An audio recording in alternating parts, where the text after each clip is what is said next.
Olá, hoje vamos conhecer a Turma do Giló, uma associação social sem fins lucrativos, fundada em 2015 com o objetivo de promover a inclusão no ambiente escolar.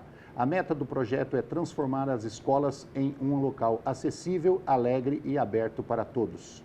Quem vai contar para a gente sobre o trabalho incrível desenvolvido nas escolas é a cofundadora da Turma do Giló, Carolina Videira. Seja bem-vinda. Obrigada. Já rimos bastante? Já rimos bastante. Muito bom estar aqui.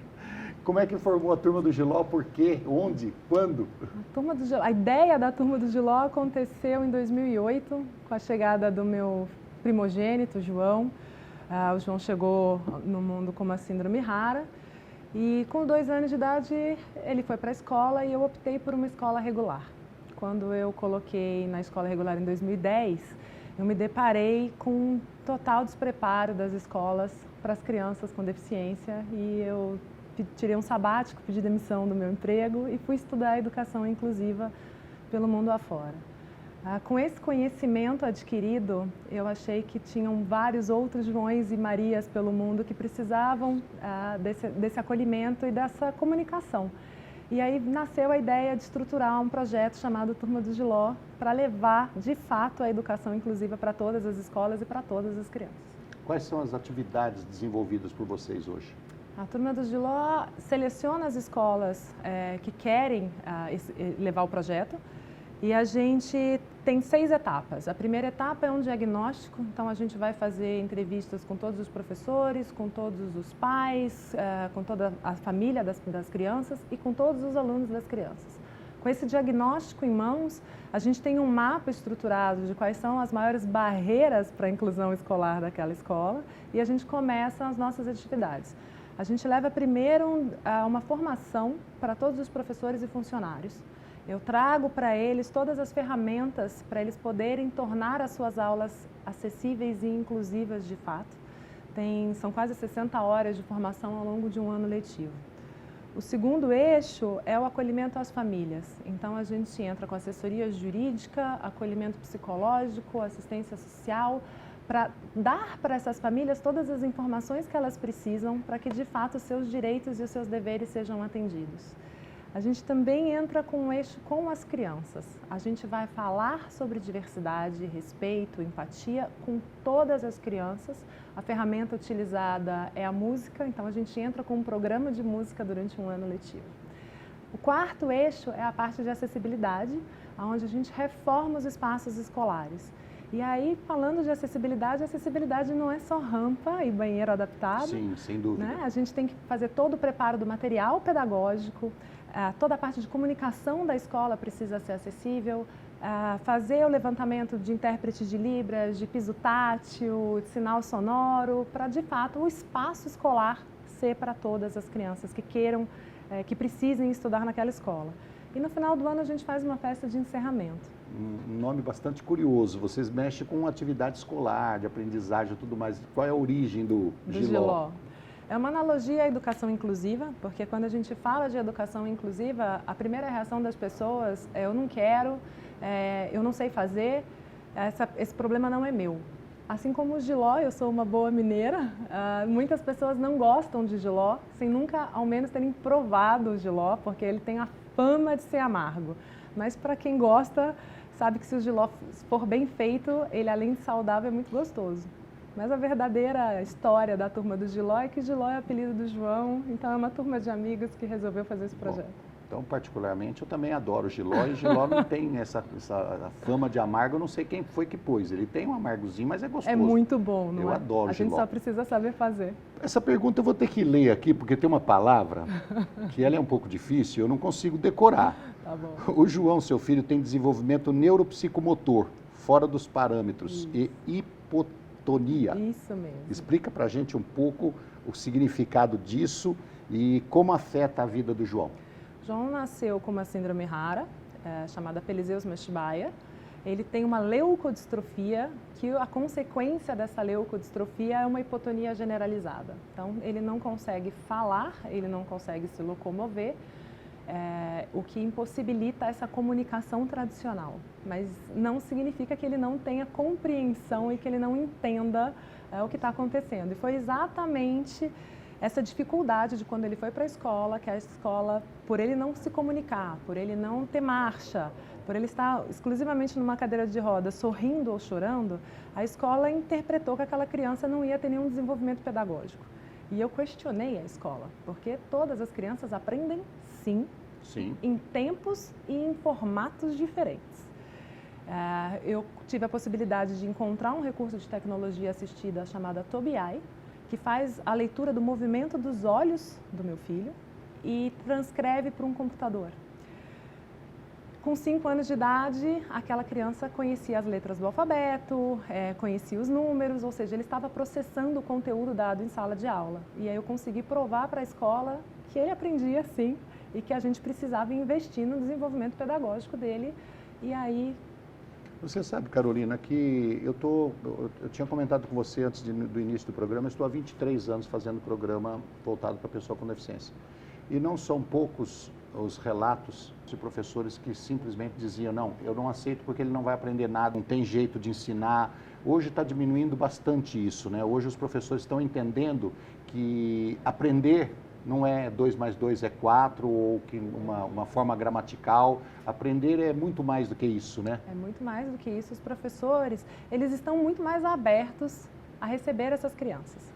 Mas eles ainda falam da dificuldade que eles têm, porque eles não foram formados para ensinar essas crianças. Então, a gente tem hoje uma lei que garante que essas crianças estudem, mas a gente ainda tem o corpo docente e as pessoas que saem da faculdade de pedagogia despreparadas para lidarem com a criança com algum tipo de deficiência. Então, assim, o preconceito é menor, mas a formação ainda se faz necessária. Como você ensina de uma maneira diferente, que é exatamente o objetivo da Turma do Giló. Ensinar o professor a ensinar de outras formas. O João está com 11 anos? Está com 11. Desde os 7 ele vai para a escola? Desde os 2 ele vai para a escola. Desde os 2. Você percebeu ganho dele em frequentar a escola? Em todos os sentidos, tanto no quesito pedagógico, que ele se desenvolve sim, ele consegue acompanhar a sala com as atividades específicas para ele, quanto do lado social. Ele fez bem para todas as outras crianças, para todo o corpo diretivo da escola, que aprendeu a lidar com aquela diferença e que de alguma maneira passou a acreditar que qualquer pessoa pode aprender. Você se comunica bem com ele? Muito. Ele se comunica através do olhar, a gente tem alguns símbolos e gestos como risada, levantar as sobrancelhas, então o sim e o não eu sei o que ele está querendo dizer e ele faz as escolhas através do programa de computador e as provas, as avaliativas são feitas através do computador. Você conhece muitas outras crianças que têm a mesma síndrome que ele? Existem 18 casos no mundo. 18 casos no mundo? Sim. Então você não conhece? Não. Só o seu.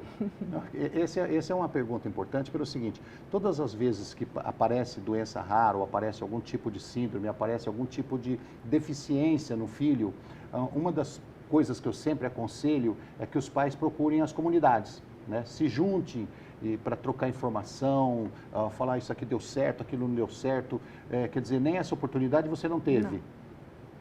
E aí, se virou sozinha, teve que ler sozinha, aprender sozinha? Sozinha, procurei pelo resto do mundo pais que já tivessem passado por isso, mas até achar o diagnóstico foi muito difícil por ser tão raro. Então a gente foi conseguir fechar o diagnóstico dele com quase 5 anos de idade. E uma outra coisa, Carolina, quando a doença é muito rara, a dificuldade do desenvolvimento científico em termos de remédio, de terapia,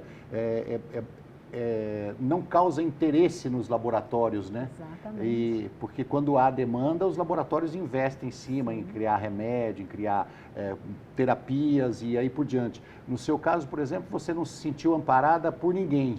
Eu te conto até pior. Existiu lá por volta dos 5 anos do meu filho uma pesquisa que começou a ser desenvolvida nos Estados Unidos para o tratamento específico dessa síndrome. E depois de 2 anos, a gente recebeu a notícia, com excelentes resultados na fase de testes da droga, mas a gente recebeu uma notícia do laboratório que eles iam encerrar a pesquisa porque não tinham pessoas suficientes no mundo para o desenvolvimento da droga. Aí dane-se, né? Se eu não ganho dinheiro, problema seu, né? Tem poucos, mas um dos poucos é meu filho. Pois mas é esse o mundo do dinheiro é esse. Ele não luta por uma pessoa, ele luta por uma comunidade que vai dar lucro. Infelizmente. Bom, voltando à Turma do Giló. mexe com escolas. As escolas vão até vocês ou vocês vão até a escola? A gente começou procurando as escolas. Então, quando a lei foi sancionada em 2015, eu procurei o Ministério Público e pedi para o Ministério Público para a gente fazer um projeto piloto. E o Ministério Público me indicou uma escola que tinha um número altíssimo de pessoas com deficiências, números altíssimos de evasão escolar e um grau de violência considerável. Então, a gente rodou o projeto piloto em 2016 nessa escola por indicação do Ministério Público. Esse município, o resultado desse projeto no município foi tão significante que virou política pública e a Secretaria de Educação nos chamou para a gente atender as outras escolas. Eu já estou em vários municípios de São Paulo e tenho demanda até de outros estados que já nos procuraram e entram aí numa lista de espera para serem atendidas. Bom, você dorme alguns minutos por noite? No caso das escolas, você, quando chega na escola, uma escola nova, ou mesmo lá no início, uma escola nova, você percebe resistência por parte de diretor, professores, monitores, porteiros, seja lá quem for, porque todos são importantes na questão da inclusão? Porque o pessoal pensa assim, o professor está treinado, ótimo, maravilhoso, não precisa mexer mais nada. Tá, mas o porteiro não está. Exatamente. O segurança não está. Isso acaba porque ele faz com que a criança não entre na escola, porque vai desrespeitar, vai discriminar, e o diretor não tem esse pensamento. Então, ou seja, tem que ser inclusive de lá de cima até embaixo. Tem que ser a comunidade como um todo, né? A comunidade como um todo. Você encontra resistência? Muita. A gente encontra muita resistência, mas hoje a gente encontra um número maior de pessoas a favor do projeto. Então, eu encontro resistência de famílias, de pessoas que não têm deficiência, que têm o preconceito da criança com deficiência estudar na mesma escola por achar que pode atrapalhar o desenvolvimento do filho dela, que não tem, no caso, nenhuma deficiência. A gente encontra o preconceito também no corpo docente. Ainda existem professores que falam, você quer que eu dê atenção para um aluno, sendo que eu tenho outros 30 dentro de sala de aula que eu tenho que dar conta sem nenhuma deficiência. E aí eu já começo quebrando o professor da seguinte maneira. Um aluno de inclusão, ele não é uma pessoa com deficiência. Se você tem um aluno de inclusão, o que são os outros 29 alunos? Todos eles precisam ser incluídos dentro da sala de aula e não a deficiência em si precisa ser incluída dentro da sala de aula. Se uma sala é composta de 30 alunos, todos os 30 alunos precisam pertencer àquele ambiente escolar.